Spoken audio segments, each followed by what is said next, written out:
성경 말씀을 읽겠습니다.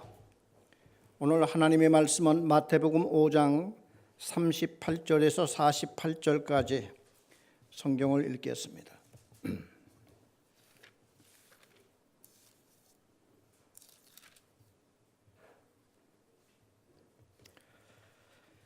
마태복음 5장 38절부터 읽겠습니다.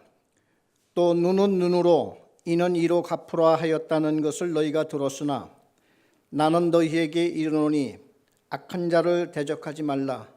누구든지 내 오른뺨을 치거든 왼편도 돌려대며 또 너를 고발하여 속옷을 가지고자 하는 자에게 겉옷까지도 가지게 하며 또 누구든지 너로 억지로 오리를 가게 하거든 그 사람과 십리를 동행하고 내게 구하는 자에게 주며 내게 꾸고자 하는 자에게 거절하지 말라.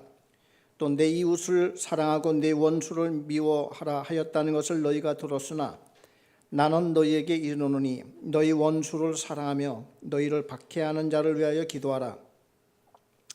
이같이 한즉 하늘에 계신 너희 아버지의 아들이 되리니 이는 하나님이 그 해를 악인과 선인에게 비추시며 비를 의로운 자와 불의한 자에게 내려주심이라. 너희가 너희를 사랑하는 자를 사랑하면 무슨 상이 있으리요? 세리되어 이같이 아니하느냐? 또 너희가 너희 형제에게 무난하면 남보다 더한 것이 무엇이냐? 이방인들도 이같이 아니하느냐? 그러므로 하늘에 계신 너희 아버지의 온전하심과 같이 너희도 온전하라.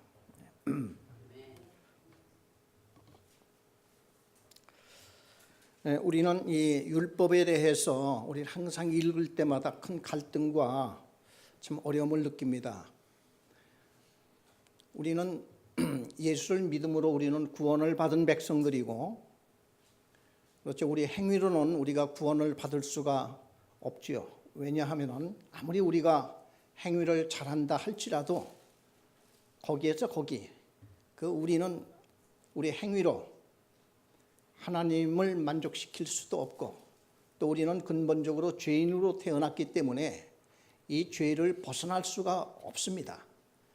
오직 우리는 예수를 믿음으로 말미암아 예수님이 나를 위해서 십자가 못 박혀 죽으셔서 나의 죄값을 치러 주셨기 때문에 우리는 구원을 받은 이러한 백성임을 우리는 너무나 잘 알고 있습니다. 그러면 이 율법은 아무 필요가 없느냐?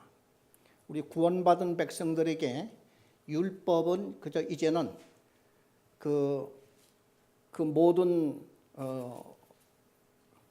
그 책임과 율법의 효용 가치가 이미 이제는 예수님의 오심으로 끝이 났느냐? 아니면 지금도 그 율법은 우리에게 유효하느냐? 이제 근본적인 이러한 문제가 우리에게 항상 부닥치는 말씀입니다.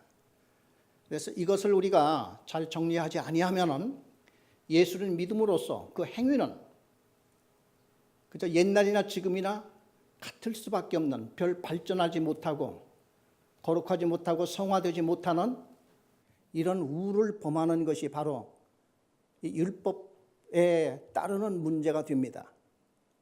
지난 수요일 날 제가 이 율법과 복음에 대한 말씀을 드렸는데, 거기서 그 포인트가 예수님은 그 율법을 두 가지로 나누셨다는 것이죠. 우리 마태복음 22장 38절 다시 한번 중요한 말씀이기 때문에 우리 같이 찾아보도록 하겠습니다.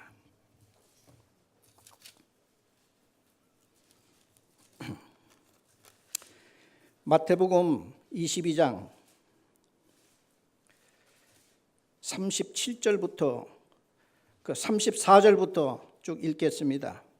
예수께서 사두개인들로 대답할 수 없게 하셨다 함을 바리새인들이 듣고 모였는데 그 중에 한 율법사가 예수를 시험하여 묻되 선생님, 율법 중에서 어느 계명이 크니이까? 예수께서 이르시되 내 마음을 다하고 목숨을 다하고 뜻을 다하여 주 너의 하나님을 사랑하라 하셨으니 이것이 크고 첫째 되는 계명이요 둘째도 그와 같으니 내 이웃을 내 자신같이 사랑하라 하셨으니 이 두 계명은 온 율법과 선지자의 강령이니라.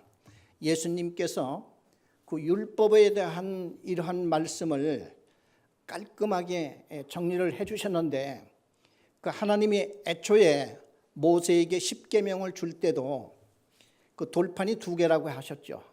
그래서 이 십계명을 보면은 그 내용도 두 가지로 나눠져 있습니다. 그래서 십계명의 그 1계명에서 4계명까지는 하나님을 향한 율법입니다. 계명 자체가요. 그래서 주 너희 하나님을 사랑하고 또 우상을 섬기지 말고 절하지 말며 또 여호와의 이름을 망령 때 일컫지 말아라. 그게 1계명에서 3계명까지고 안식일을 기억하여 거룩하게 지켜라. 이렇게 해서 4계명까지를 하나님을 향한 계명이라고 그렇게 알고 있고, 그 다음에 5계명에서 10계명까지가 인간을 향한 계명입니다. 내 부모를 공경하고 살인하지 말고 간음하지 말고 도적질하지 말고 거짓 증거하지 말고 탐내지 말아라. 그런데 예수님은 이것을 둘로 나누어서 첫째는 아주 강령이라고 했습니다. 그 첫째는 이제 첫째 되는 그 율법이요 계명이라 이렇게 말씀을 하셨는데, 뭐냐면 주 너의 하나님을 그냥 사랑하되 마음을 다하고 목숨을 다하고 뜻을 다하여 하나님을 사랑하라. 이건 뭐 어느 계명도 이보다 더 앞서가거나 중요한 계명은 없습니다. 근본되고 이게 빠지면은 모든 것이 다 더 이상 전진이 안 되는 이러한 중요한 이런 계명의 첫째 계명이 이것이고, 바로 이어서 하나님께서 모세를 통하여서 주신 말씀이 인간을 향한 계명입니다. 이게 둘째라고 했습니다. 그래 예수님께서는 내가 율법을 폐하러 온 것이 아니고 율법을 완성케 하셨다 하는 이 말을 예수님이 친히 어떻게 보여주셨냐 하면은, 예수님이 십자가에 못 박혀 죽으시기 위해서 세상에 오셨습니다. 그렇죠?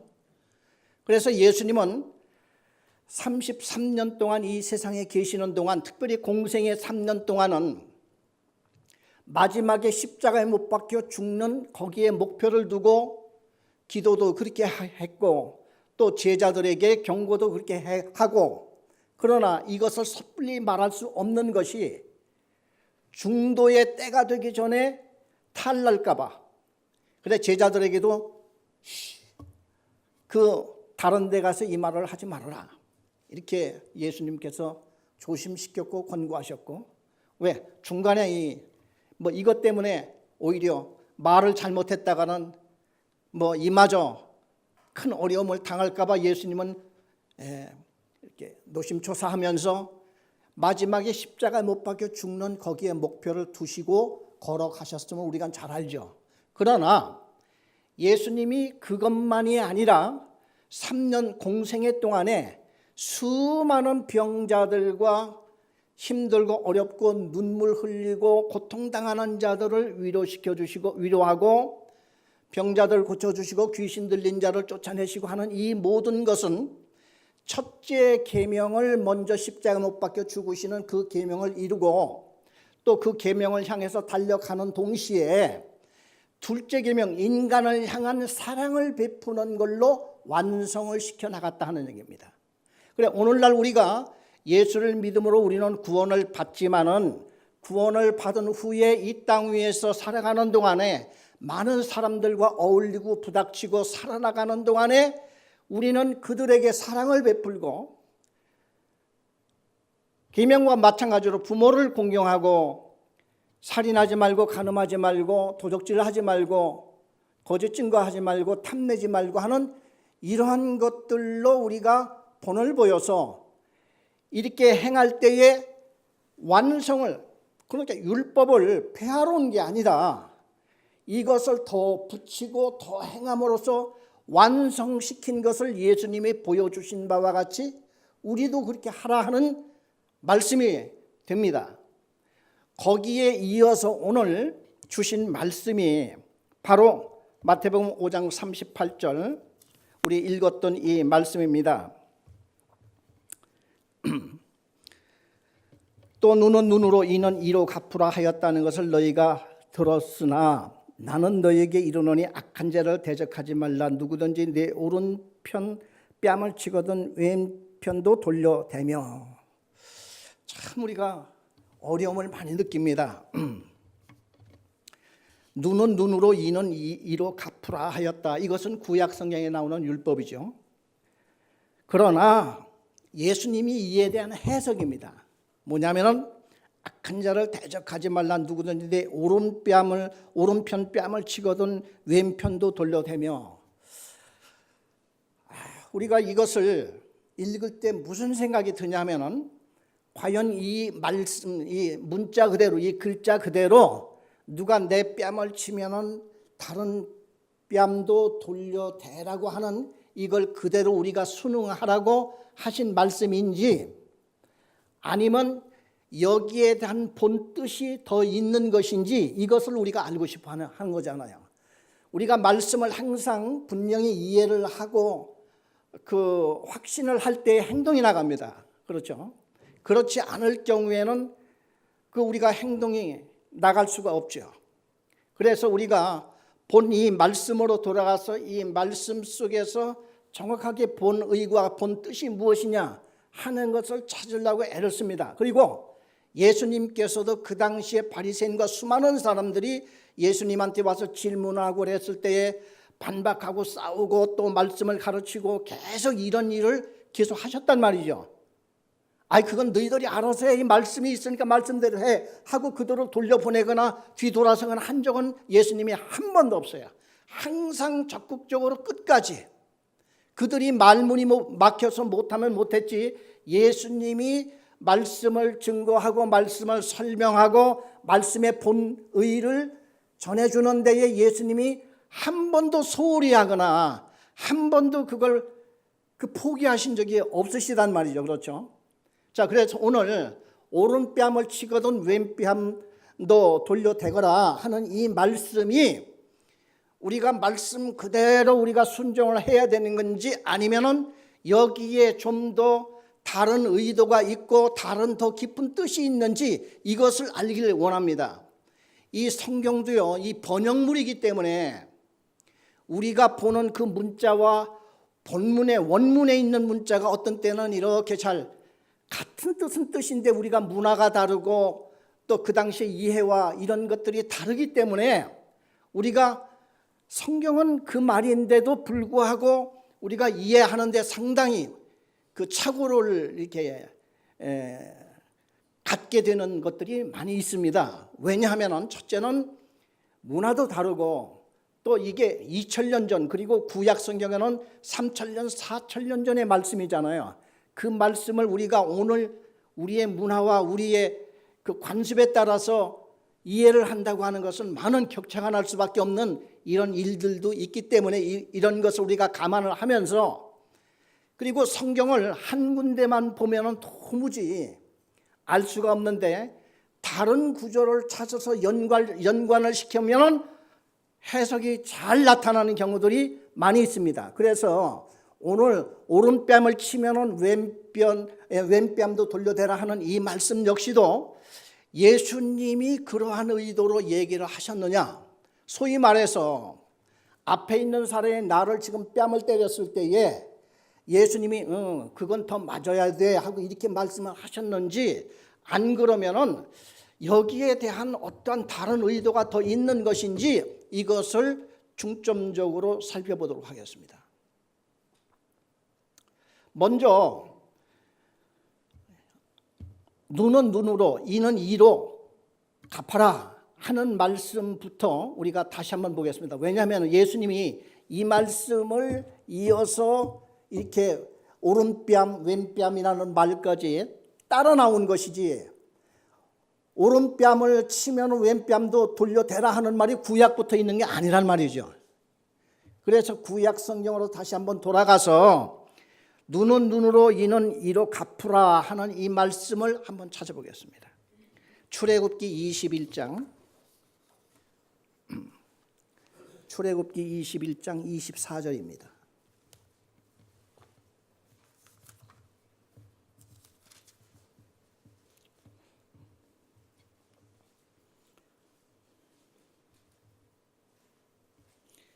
자, 우리가 23절에서 25절까지 우리 다 같이 한 음성으로 읽겠습니다. 그러나 다른 해가 있으면 갑되 생명은 생명으로, 눈은 눈으로, 이는 이로, 손은 손으로, 발은 발로, 된 것은 된 것으로, 상하게 한 것은 상함으로, 때린 것은 때림으로 갚을지니라. 예. 그러니까 갚으라 이거죠. 한번 내가 맞았으면 맞은 그대로 갚아줘라. 이제 이 뜻이죠. 자, 이 말씀이 두 개가 더 있습니다. 다른 성경에. 레위기 24장 19절을 한번 더 보겠습니다.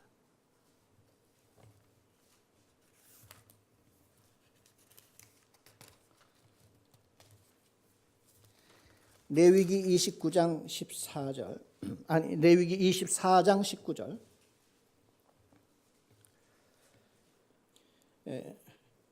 19절에서 20절까지 우리 같이 읽어보겠습니다. 사람이 만일 그의 이웃에게 상해를 입혔으면 그가 행한 대로 그에게 행할 것이니 상처에는 상처로, 눈에는 눈으로, 이에는 이로 갚을지라. 남에게 상해를 입힌 그대로 그에게 그렇게 할 것이며. 네, 우리 하나가 더 나옵니다. 신명기 19장 21절입니다. 레위기, 민수기, 그 다음에 신명기죠. 신명기 19장 21절.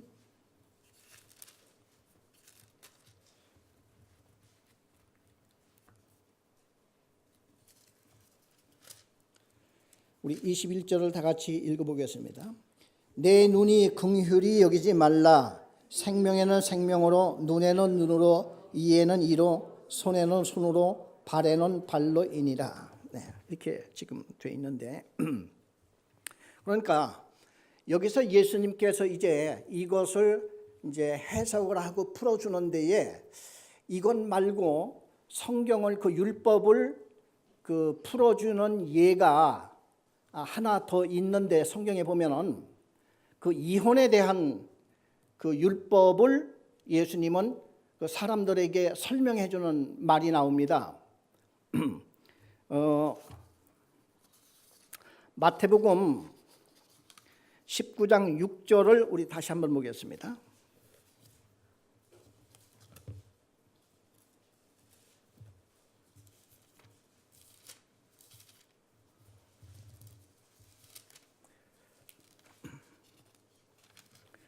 마태복음 19장 6절에서 8절까지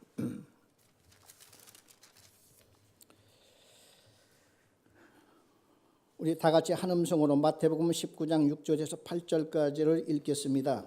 그런즉 이제 둘이 아니요 한 몸이니 그러므로 하나님이 짝지어 주신 것을 사람이 나누지 못할지니라 하시니, 여짜오되 그러면 어찌하여 모세는 이혼 증서를 주어서 버리라 명하였나이까? 예수께서 이르시되 모세가 너희의 마음의 완악함 때문에 아내 버림을 허락하였거니와 본래는 그렇지 아니하니라. 자, 그 모세는 율법에 뭐라고 했느냐면은 이혼을 할 경우에 아내에게 이혼 증서를 해 주어서 이혼을 하라. 이제 이렇게 지금 되어 있단 말이에요. 그러니까 그 당시 바리새인들이나 서기관들이나 제사장들이 이것을 어떻게 이용을 했느냐 하니 이혼을 자기 맘대로 막 해 되는 거예요. 왜냐하면은 이혼 증서를 써주면 되는 거니까. 그런데 예수님이 말씀하시기를 이혼 증서를 써주라고 해서 이혼하라고 하는 게 아니다. 원래는 하나님이 짝지어 주신 것을 인간이 그걸 버릴 수가 없는 것인데, 워낙 그 당시 사람들이 완악하다 보니까 우선 이혼을 당하는 여인부터 살려야 되겠단 말이에요. 하나님이 보실 때에. 그 당시에 그 수많은 여인들이 홀로 사는 사람들이 굉장히 많았다고 해요. 왜냐하면 남자들이 그 당시에 전쟁을 나가는데 군인이 따로 없어요. 그저 젊은 사람이면 농사 지을 때는 전쟁을 못해요. 농사 지어놓고 나서는 그냥 어느 나라, 우리 그 다윗에 대한 우리 구약 성경 읽어보더라도 전쟁을 얼마나 많이 합니까? 그러니까 한 해가 지나서 때가 되면 전쟁 때가 있단 말이에요. 그때가 뭐냐면은 농사를 이제 지어놓고 그때는 남자들은 이제 이끌려서 그 전쟁을 나가는데 전쟁에 나가면은 뭐 서로 죽이고 싸우고 하는 판에 아무리 하나님이 함께 하신다고 하더라도 뭐 죽는 사람이 생기고 그러잖아요. 그러니까 그 당시 여인들은 남편들이 해마다 전쟁을 끌려 나가게 되는데 거기에서 수많은 젊은이들이 죽어서 못 돌아온단 말이야. 그렇게 되면은 많은 이제 이들이 이제 과부가 되고 또 그 당시에는 먹고 살 길이 없어요. 그래서 결혼을 해야 되는데 그래 이렇게 남편이 죽었을 경우에는 그런 남아도 좀 덜한데 어떤 악한 사람은 그냥 핑계를 대서 여인을 버린단 말이죠. 그리고 새 여인하고 결혼을 하려고 해서 무작정하고 버리니까 이 여자는 율법에 이스라엘 사람들은 당시에 이혼 같은 것을 이렇게 한다 할지라도 그냥 이혼 증서라도 써줘야지 다른 사람한테 결혼을 할 수 있는 그게 되는 거예요. 그런데 그것도 안 하고 이렇게 되니까 문제가 되니까 이 여자는 결혼을 할 수도 없고 아이들은 먹여 살릴 길도 없고 그러다 보니까 아이들을 노예로 팔아야지 되고 하는 이런 비참한 상황이 이스라엘 가운데도 있었더라 하는 얘기입니다. 그래서 하나님께서 그 당시에 버림받는 그 여인들과 그 아이들을 살리고자 해서 이혼 증서라도 써주어라. 그래서 이혼을 장려시키느라고 하나님께서 그 이혼 증서를 써주라고 한 게 아니라 이혼의 그 폐해를 더 비참한 상황을 막기 위해서 이 율법을 주셨단 말이죠. 그런데 예수님 당시에 그 바리새인들은 하나님의 말씀을 제일 아주 잘 순종하고 말씀대로 산다고 하는 사람들이 이것을 악용하는 거야. 그 율법에 이혼 증서를 써주라고 했으니까 나 이혼 증서 써줬어 하고 나서는 그저 자기 욕심을 이루고 자기의 쾌락을 누리는데 이걸 써먹고 있는 게 문제가 되는 거예요. 자, 그렇다고 할 것 같으면 지금 이는 이로 악은 악으로 갚으라 하는 이것이 뭐냐 하면은 근본적으로 하나님께서는요 그 인간의 감정 문제가 위험하다고 하는 것을 하나님은 너무나 잘 아는 거예요. 예를 들어서요 우리 한국 속담에도 이런 말씀이 있지. 아이들 싸움에 어른 싸움 된다. 그렇죠. 우리 아이가 남한테 얻어맞고 오면은 그거 가만히 있습니까? 그래서 어떻게든지 그냥 가서 그 어른끼리 싸울 수는 없고 그 전에 우리 할아버지도 이만한 막대기를 하나 이렇게 잘 깎아주셨어요. 해가지고 가서 누가 때리면 이것을 들고 가서 무조건 그냥 때리라고. 그러니까 이러한 경우가 있는데 그래도 이거는 동네 사람들이고 하다 보니까 뭐 큰 일은 안 나지만은 만약에 어른이 끼어들었다 하면은 이 문제는 커진단 말이죠. 자, 그래서 어떤 사람이 지금 여기 이 말씀에 보니까 눈을 다치게 했어요. 그럼 눈을 다치게 했으면은 집안 식구들이 가만히 있냐 이거죠. 우르르 쫓아가서 눈 다치게 하는 사람을 요조를 낸단 말이죠. 그러면은 눈을 다치게 했으면 눈 다친 것만큼만 가서 갚아줘야 할 텐데 가서 무더기로 그냥 요조를 내고 박살을 내버리니까 그럼 이쪽 집에서는 또 가만히 있냐 이거죠. 이쪽 집에서는 사돈의 팔촌까지 다 데리고 와가지고 이쪽에 와가지고 완전히 또 요조를 낸단 말이죠. 그럼 여기서 이제 동네 사람들이 다 나오고 저쪽에서 이래서 나중에는 전쟁까지 갈 수 있는 것이 인간이기 때문에 특별히 이스라엘 민족은 한 가족이잖아요. 따지고 올라가보면 아브라함의 자손이요 야곱의 12아들로 통해서 12지파가 생겼고 이렇게 하다 보니까 인간의 감정 문제가 생기다 보니까 나중에는 스스로 자멸할 수 있는 것이 인간의 감정이에요. 그래서 하나님께서는 이걸 막기 위해서 눈을 다쳤으면 눈 다친 것까지 그만큼만 갚아라. 이게 최소한의 해석이었단 말이죠. 그리고 하나님께서는 일찍부터 꼭 재판관을 두게 했어요. 재판관을 두게 해서 눈을 다쳤으면 재판관을 찾아가서 이것을 호소를 하거라. 그래, 이는 이로 눈은 눈으로 갚아라 하는 이 말씀은 사실상 재판관들에게 주신 말씀이에요. 재판관이 재판을 할 때에 눈을 다쳤으면 눈 다친 것만큼 그 사람한테 갚아줘야지 공정한 재판이 되잖아요. 그렇죠? 그러면 우리 개인은 어떻게 해야 되냐? 성경에서 이 개인적으로 원수를 갚으라 하는 말은 성경에 없어요. 그래, 예수님께서 하시는 말씀이 그 말씀입니다. 원수를 갚지 말아라. 이게 성경 전체에서 내주는, 우리에게 주시는 율법의 결론이에요. 그래, 원수 갚는 것은 너희들에게 있지 아니하고 하나님께 있다.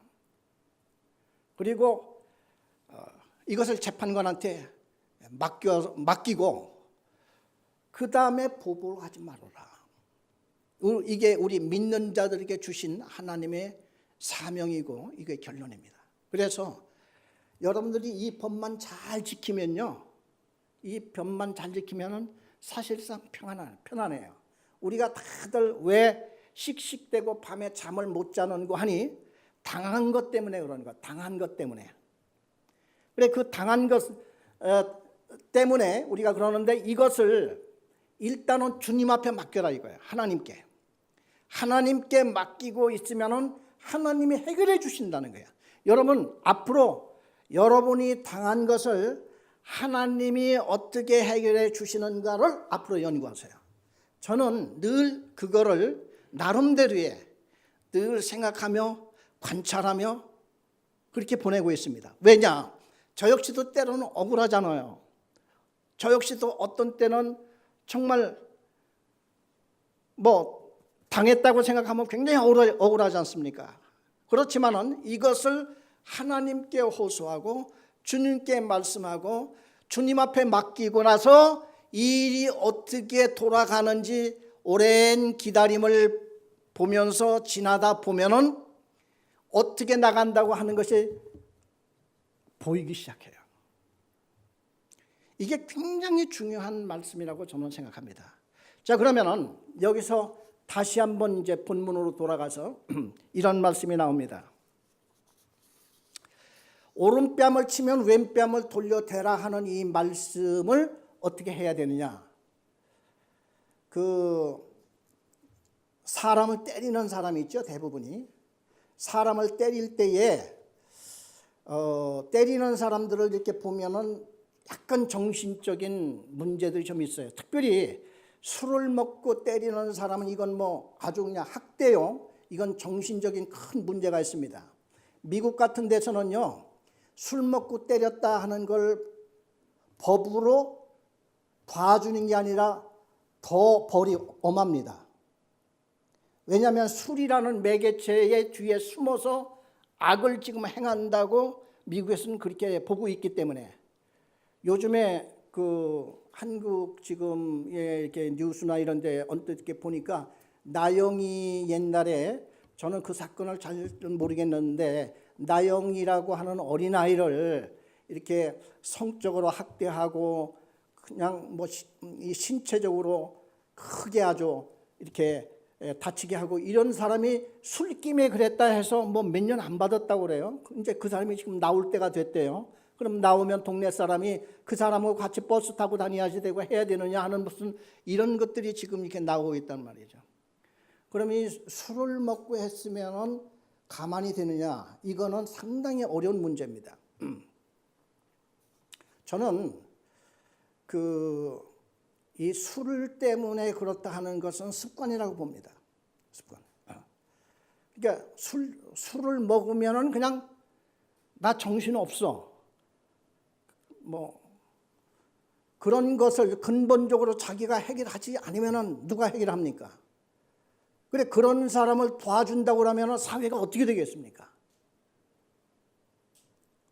그래서 특별히 그 사람을 때리는 거, 학대하는 거, 이거는요, 그 미국에는 특별히 또 마약들 하는 사람이 많이 있는데, 그 우리 한국 여성 한 분이 미국 남자와 결혼해서 사는데 보통 때는 괜찮대요. 그런데 어느 순간에 마약을 하고 온다든지 뭘 하면은 혁대를 풀러가지고 아이들이고 마누라고 막 때리는 거예요. 그래, 언제까지 이렇게 맞고 살아야 되느냐 하는 얘기요. 그런데 평소에 보면 얼마나 잘하는지 몰라요. 그러면 이렇게 위험한 경우에 계속 살으라고 해야 됩니까? 말으라고 해야 되는 겁니까? 그래서 우리가 성경에서 지금 여기에서 이제 이 문제가 뭐냐면 예수님은 악에 대해서 어떻게 대처했느냐 하는 것을 보아야 합니다. 예수님이요, 그 성전에서 그 양 팔고 소 팔고 돈 바꾸는 사람을 가서 상을 둘렀고 때리고 막 때려 부셨죠. 이런 일을 하셨습니다. 그러면은 예수님께서도 악을 볼 때에 악에 순응하는 게 아니라 악을 적극적으로 대처하는 거예요. 그러면서 예수님이 악을 행하는 사람에게 우리가 대처하는 법을 가르쳐 주셨어요.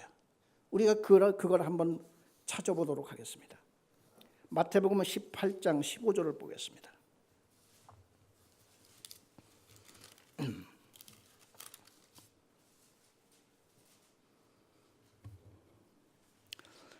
마태복음 18장 15절에서 17절까지 우리 다 같이 한 음성으로 읽겠습니다.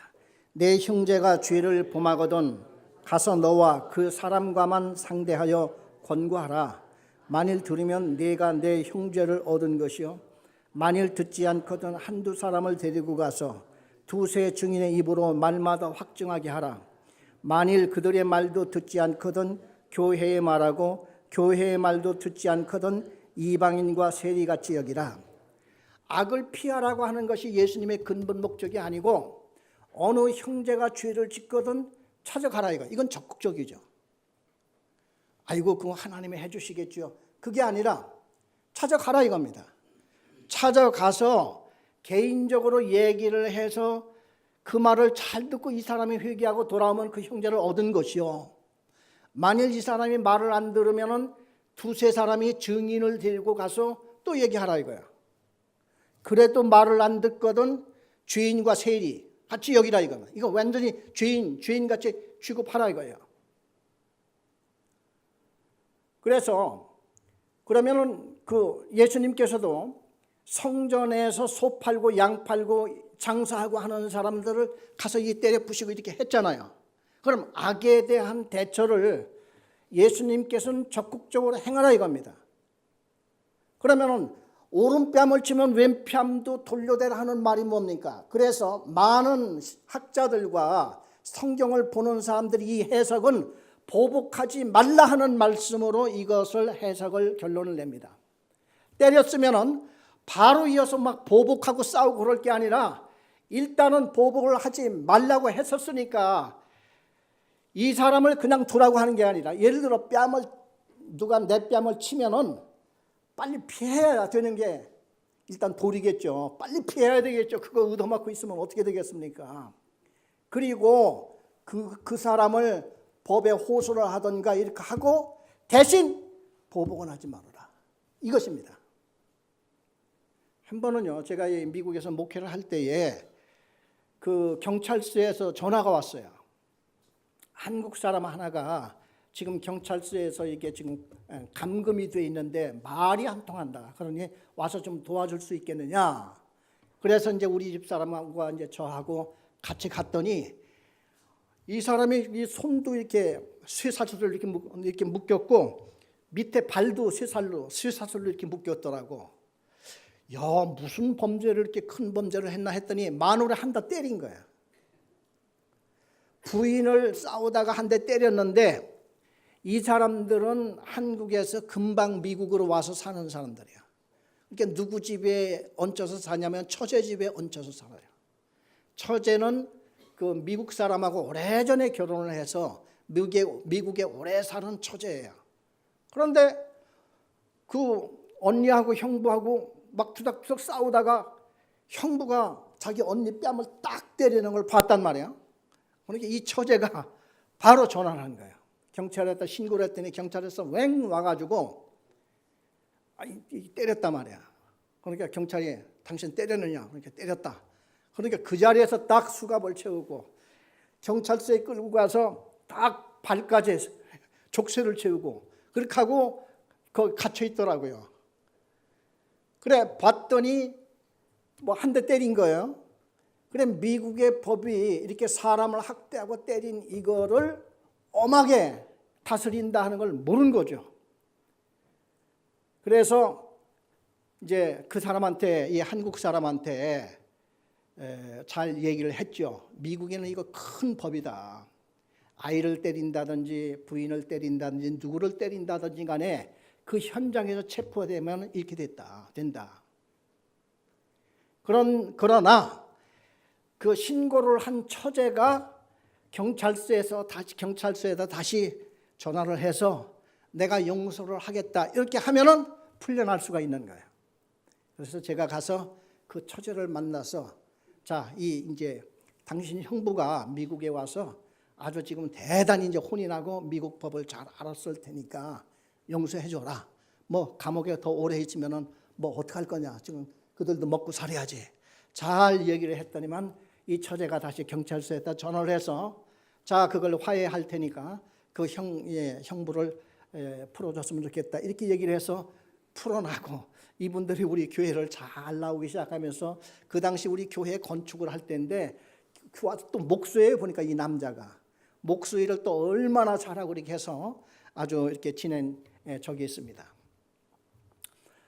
오른뺨을 때리면은 피해야 되죠. 그리고 그 뺨을 때린 이것이 이러한 일이 우리 사회 법적으로도 있다 하려면은 이거 또 때려서 되겠습니까? 그래서 우리는 그것을 고발을 하든지 더 이상 못 때리게 한다든지 해야 되는데요. 제일 큰 문제는 부부 간의 문제입니다. 남편이 때릴 때는 여인이 도망갈 곳이 없어요. 피할 곳이 없는 게 부부 문제입니다. 그렇죠? 그렇기 때문에 상당히 어려운 문제예요. 그래 이 문제를 우리는 성경을 보니까 오른뺨을 때리거든 왼편을 돌려대라 이렇게 돼 있으니까 우리 기독교인들은 이거 맞고서 가만히 있는 게 하나님의 뜻이요 믿음대로 사는 거라고 생각하기가 쉬워요. 성경 전체를 보면은 이는 이로 눈은 눈으로 갚아라 하는 이 말씀은 재판관들에게 한 얘기고요. 우리 일반 사람들에게는 보복하지 말라 하는 얘기입니다. 어떻게 잘못 들으면은 눈을 다치게 했어도 그냥 참고 지내야 된다는 이것밖에 잘못 해석할 수가 있는 거예요. 이러한 법을 제일 많이 악용하는 사람들이 그 당시에 성경을 제일 사랑하고 율법을 사랑하고 하나님의 말씀에 순종하고 한다고 하는 바리새인들과 서기관들이 이걸 이용하는 거에 문제가 되는 거예요. 지금 예를 들자면은 안식일을 지켜라 그러면은 하나님은 안식일을 지키는 게 사람들에게 쉼을 주고 뿐만 아니라 병자들이 있으면 병자들이 38년 동안 병에서 시달림을 받는 사람이 안식일에 더더욱 이 사람들을 빨리 하루 바삐 구출하는 것이 하나님의 뜻이요 하나님이 원하시는 바인데 병 고치는 것이 당시는 노동으로 보였다는 거예요. 노동. 옛날에는 물리치료가 아마 많이 있었을 테니까 몸에다가 뭐 지압을 넣고 몸을 이렇게 비틀고 무슨 등등의 그런 치료 방법을 많이 썼을지는 모르겠어요. 그게 안식일날 해서는 안 되는 노동으로 이 사람들이 규정을 해놨단 말이죠. 그래 예수님께서 하시는 말씀이 하나님의 본뜻이 그거냐 말이에요.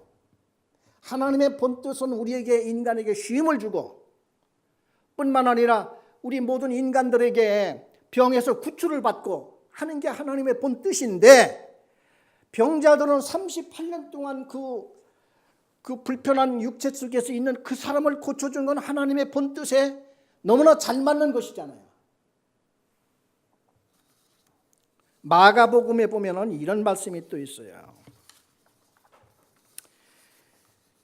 마가복음 7장 11절에 보면 고르반이라고 하는 말이 납니다. 마가복음 7장 11절.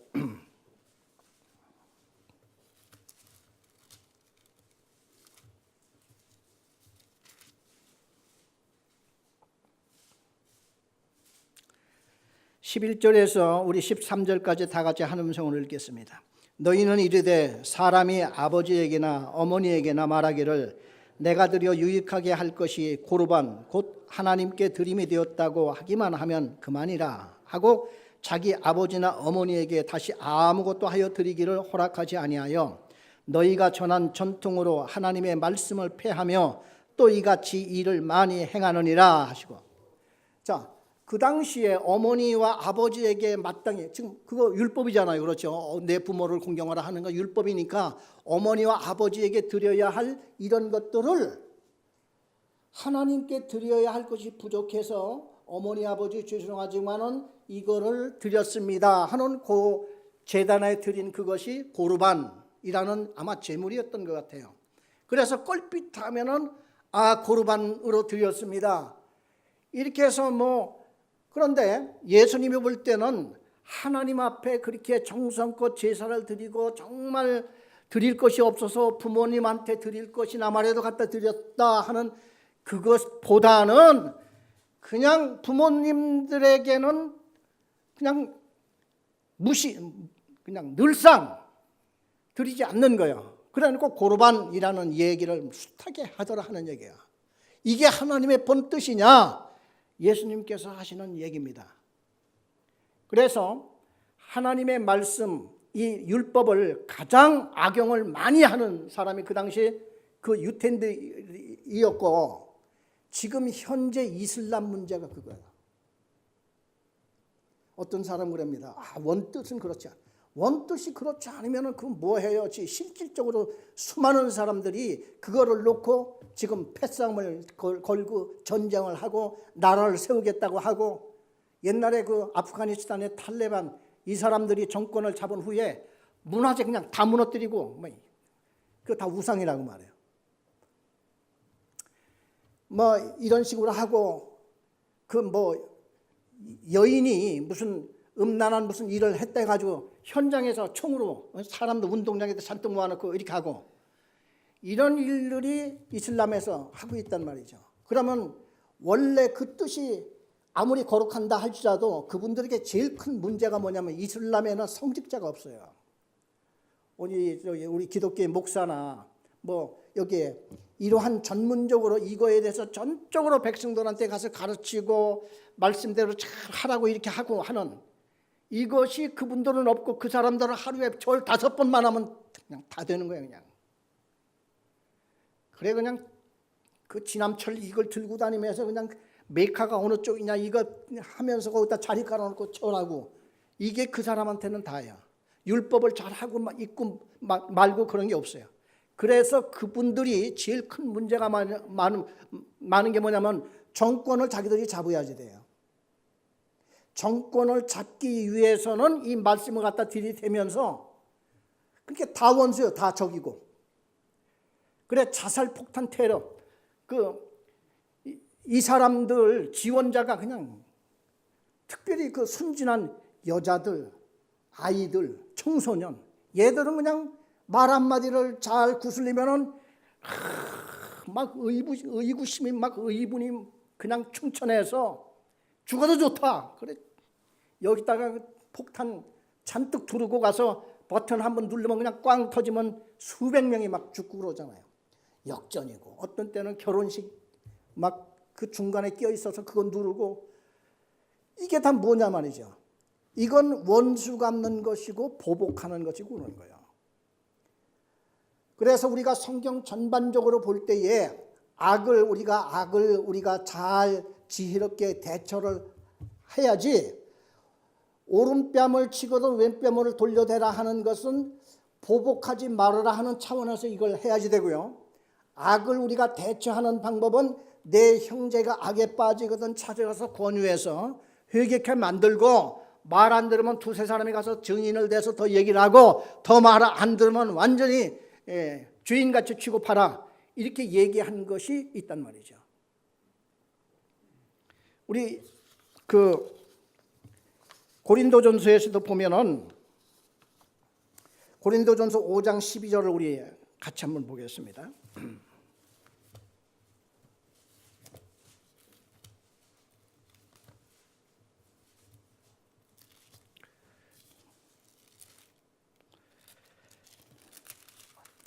고린도전서 5장 12절에서 13절까지 다 같이 한 음성으로 읽겠습니다. 밖에 있는 사람들을 판단하는 것이야 내게 무슨 상관이 있으리요마는 교회 안에 있는 사람들이야 너희가 판단하지 아니하랴. 밖에 있는 사람들은 하나님이 심판하시려니와 이 악한 사람은 너희 중에서 내쫓으라.